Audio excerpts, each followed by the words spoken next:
Chapter 14, Halloween 1991, Finale. Immediately after Neville's dramatic announcement, he was escorted to the headmaster's office, while McGonagall accompanied Hermione to Gryffindor Tower and Snape grudgingly led Harry back to the Slytherin dungeon.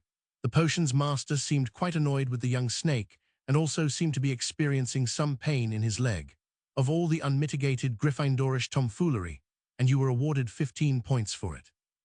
You are fortunate that I don't deduct 30 for your actions. Sir, as I explained, we had no idea that the troll would be on the first floor and merely intended to find Mr. Longbottom and see that he got to safety. I had to make a split-second decision with no time to plan or investigate, and I made the best decision I could under the circumstances. Exactly, and you made exactly the sort of rash decision I'd expect from a Gryffindor rather than a Slytherin. Well, sir, respectfully, if that's what you think, then you should probably change how sorting is done here at Hogwarts, because all the hat said to me was that Slytherin was the house of cunning and ambition where I'd have the best chance to prove myself. I might have asked to go somewhere else if it had warned me that Slytherin was also the house of selfish prats who abandon their friends when things get tough. Snape's head snapped around furiously. And what is that supposed to mean, Potter? Harry looked up at Snape, somewhat surprised at his anger. Merely that, as I said, Neville Longbottom is a close friend, and I don't accept that it is a Slytherin characteristic to abandon valued friends to their fate without trying your best to help them. He said honestly. Snape relaxed, mollified. For an instant, he had thought that the boy was referring to how his friendship with Lily came to an end all those years before. Still, 5 points deducted for defying your prefect's orders.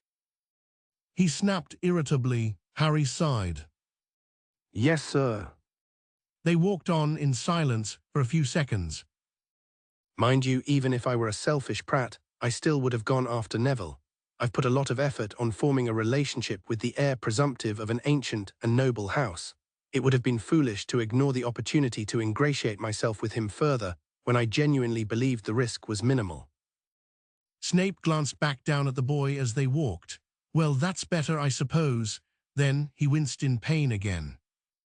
Sir, the infirmary isn't far if you want to stop in there for a bit. If I may say so, that does look like a very painful Cerberus bite. Snape stopped and looked down at the boy in a mix of amazement and fury.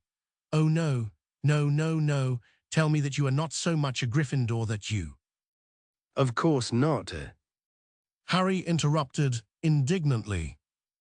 What kind of idiot do you take me for? Then he changed to an almost cheerful expression. Speaking of idiots, though, I am reliably informed that the Git who lived and his pet weasel have been to see the Cerberus, and also that they have noticed the trap door it's guarding. I gather they see it as some sort of adventure. Snape all but groaned at the news as the two resumed their walk towards the dungeons. Please keep me informed of anything you hear about the matter and do not approach that room yourself. Yes, sir. Should I also keep an eye on Professor Quirrell? Snape's head snapped around again in surprise. Then he became annoyed at himself for his lack of discretion. Unfortunately, his normally rigid self-control was rather impaired by the intense pain in his leg inflicted by Hagrid's infernal beast. Why would you think Quirrell is worthy of your suspicion? He is a Hogwarts professor, after all. Well, you yourself just said he claims to be an expert on trolls, but when he actually encounters a troll, he doesn't try to capture or kill it. Instead, he runs to the Great Hall, announces that the troll is in the dungeons, and faints dead away. It turns out, however, that the troll is not in the dungeons, but on the first floor, and some distance away from any staircases big enough for it to fit through easily. And as I'm sneaking out of the Great Hall, I notice that Quirrell is already recovered from his supposed faint and has disappeared completely. So it occurs to me that maybe Quirrell deliberately let the troll into the castle onto the first floor, and merely said it was in the dungeon so that all the professors will run off and start searching the castle floor by floor from the dungeon up, thereby giving him time to go straight to the third floor and try to get past the Cerberus. Luckily, the head of Slytherin House is clever enough to see that the troll is merely a diversion, and goes to the third floor corridor himself to secure it, which, unfortunately, is when the Cerberus got a piece of him. Snape looked down at the boy appraisingly. Have you considered the possibility that the cunning head of Slytherin is actually the one trying to steal that which lies beyond the Cerberus, and merely use the troll as a distraction? Harry shook his head. That theory would not explain how the troll got in, unless the cunning head of Slytherin let it in, and then just blindly trusted that Professor Quirrell would find it and then act appropriately. And it still doesn't explain Professor Quirrell's own suspicious actions. And if the troll getting in was just a coincidence which the cunning head of Slytherin took advantage of, well, that's just wildly out of character, I think, to rush off like that without any sort of advanced planning, practically. Gryffindorish. The corner of Snape's mouth twitched. Perhaps the cunning head of Slytherin and Quirrell are in it together. He suggested idly. I refuse to believe that the cunning head of Slytherin would ever work with a man who wears a turban, said Harry dryly. How is it possible that you are the child of James Potter? As I recall, nurture over nature was the theory you proposed.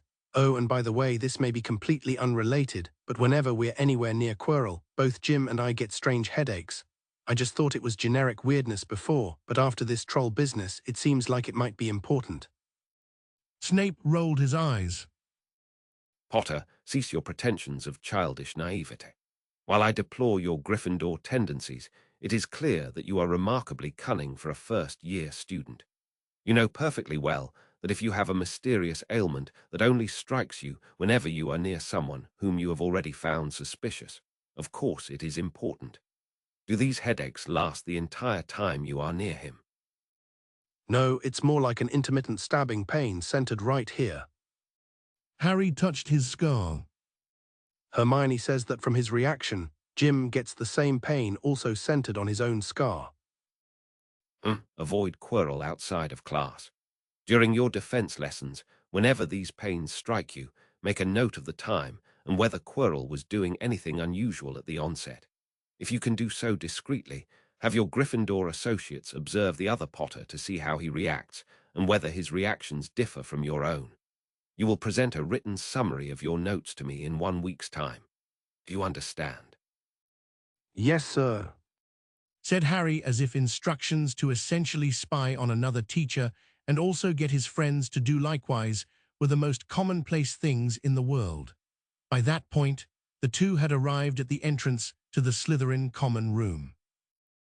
As I have said, Potter, you have a distressingly strong Gryffindor streak within you, which is unfortunate but understandable given your lineage. That said, I must confess that I am thus far pleased to see how well you have harnessed it and bent it to a Slytherin's wisdom. 5 points to Slytherin. Those were the first points Snape had given Harry since the start of school, and the boy smiled appreciatively and thanked his teacher with suitable humility. With that, Snape gave the password, and the door to the